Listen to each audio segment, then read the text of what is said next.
Pernah kebayang nggak sih kenapa ada orang yang kayaknya adem ayem aja padahal lagi di tengah badai masalah?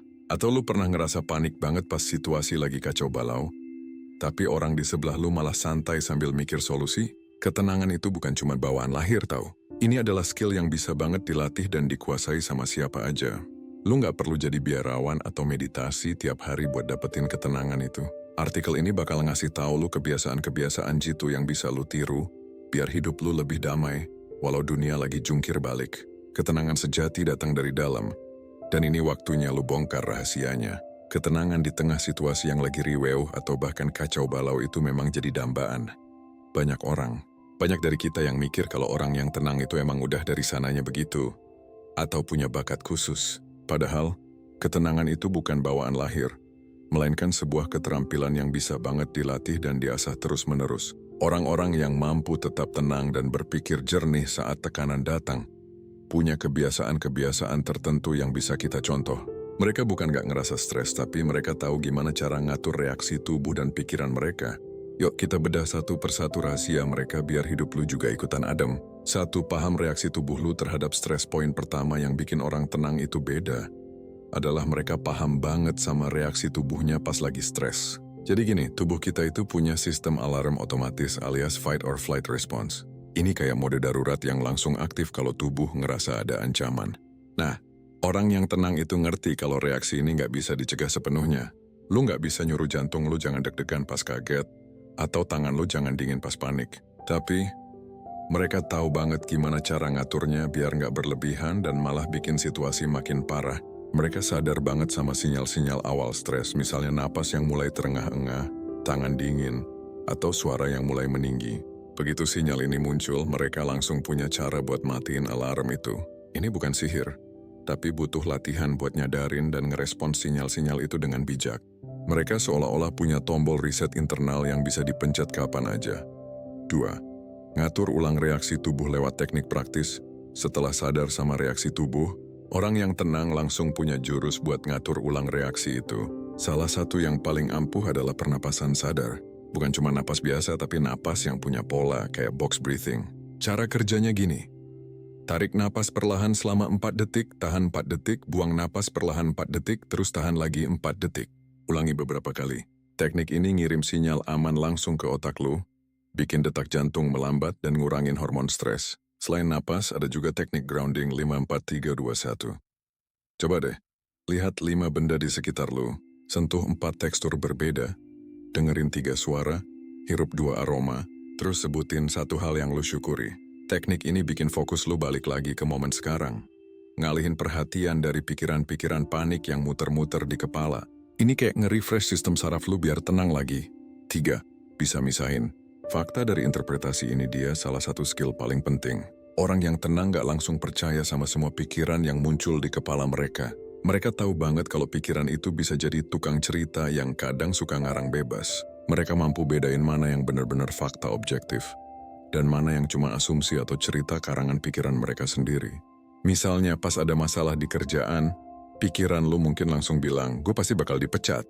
Nah, orang yang tenang bakal nanya ke diri sendiri, apa fakta objektifnya? Apa yang sebenarnya gue tahu? Apa yang cuma asumsi gue sendiri? Dengan begitu mereka nggak gampang kejebak sama drama di kepala sendiri, yang seringkali malah bikin makin panik dan nggak bisa mikir jernih. Selalu kasih jeda. Sebelum bereaksi pernah nggak si lu langsung nyaut atau ngomel pas lagi emosi, terus nyesel belakangan? Nah, orang yang tenang itu nggak kayak gitu. Mereka nggak langsung bereaksi secara otomatis. Mereka punya kebiasaan buat ngasih jeda, semacam respon gap, antara stimulus masalah yang datang dan respons mereka. Dalam jeda yang singkat itu mereka punya waktu buat mikir. Mereka milih respons yang paling efektif dan paling sesuai sama tujuan jangka panjang mereka. Bukan cuma ngikutin emosi sesaat. Bahkan mereka ngasih nama pada emosi yang mereka rasakan.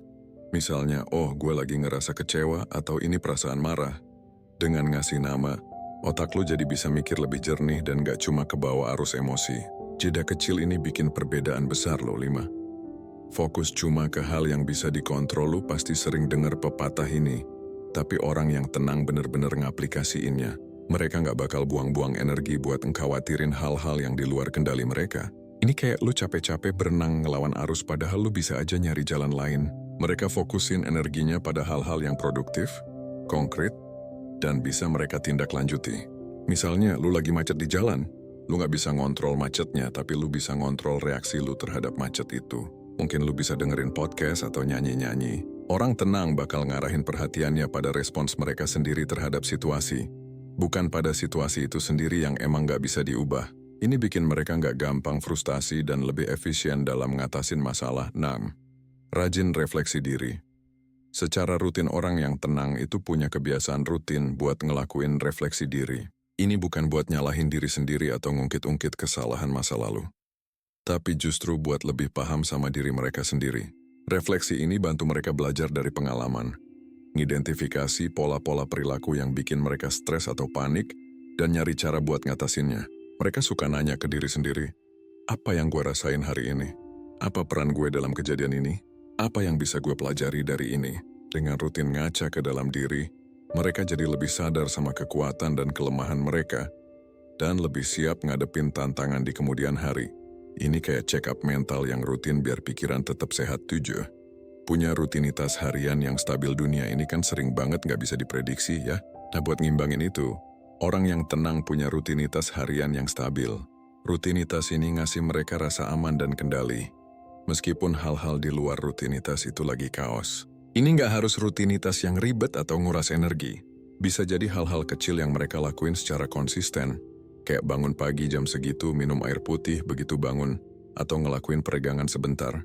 Rutinitas ini bertindak sebagai jangkar, bikin mereka tetap waras dan tenang di tengah ketidakpastian. Dengan punya struktur yang jelas di hari-hari mereka, otak mereka nggak perlu kerja keras buat mutusin hal-hal kecil, sehingga energi mental bisa disimpan buat ngadepin masalah yang lebih besar. Berani menerima. Ketidaknyamanan ini mungkin kedengeran aneh, tapi orang yang tenang itu terbiasa hidup dengan rasa nggak nyaman dan ngelihatnya sebagai bagian dari proses pertumbuhan. Mereka nggak lari dari rasa nggak nyaman, justru mereka menghadapinya. Mereka ngelatih mental mereka buat jadi lebih kuat. Misalnya, lu lagi dalam situasi yang bikin lu nggak nyaman banget. Daripada menghindar, mereka bakal ngambil langkah kecil buat ngadepinnya. Mereka memecah rasa nggak nyaman itu jadi bagian-bagian kecil. Fokus pada progres yang konsisten, dan ngasih selamat ke diri sendiri setiap berhasil ngelakuin satu langkah kecil. Mereka tahu kalau pertumbuhan itu seringkali butuh keluar dari zona nyaman. Dan justru disitulah kekuatan mental mereka diuji dan dibangun. 9. Hidup berdasarkan nilai, bukan emosi sesa terakhir tapi nggak kalah penting.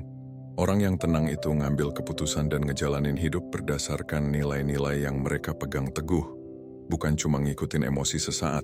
Nilai-nilai ini kayak integritas, tanggung jawab, kejujuran, atau kasih sayang. Jadi semacam kompas yang nuntun mereka saat suasana hati lagi jungkir balik. Mereka udah milih nilai-nilai apa yang penting banget buat mereka. Dan mereka berusaha keras buat hidup sesuai sama nilai-nilai itu, apapun yang terjadi di sekitar mereka. Jadi pas lagi emosi, mereka nggak langsung bertindak impulsif. Mereka nanya ke diri sendiri, apa keputusan ini sesuai sama nilai-nilai gue? Ini bikin mereka punya landasan yang kuat dan gak gampang goyah, yang pada akhirnya ngasih ketenangan sejati dalam hidup. Jadi, ketenangan itu emang bukan sesuatu yang instan. Itu adalah hasil dari kebiasaan-kebiasaan yang kita bangun setiap hari. Dari mulai ngertiin tubuh kita sendiri, ngatur ulang reaksi, sampai hidup berdasarkan nilai-nilai. Semua itu adalah langkah-langkah nyata yang bisa lu ambil buat jadi pribadi yang lebih tenang. Ini bukan berarti lu gak akan pernah ngerasa cemas atau panik lagi. Tapi lu bakal punya tools yang lebih lengkap buat ngadepinnya. Mulai deh pelan-pelan dari satu kebiasaan dulu. Percaya deh, hasilnya bakal bikin hidup lu jauh lebih adem ayem, bahkan di tengah badai sekalipun.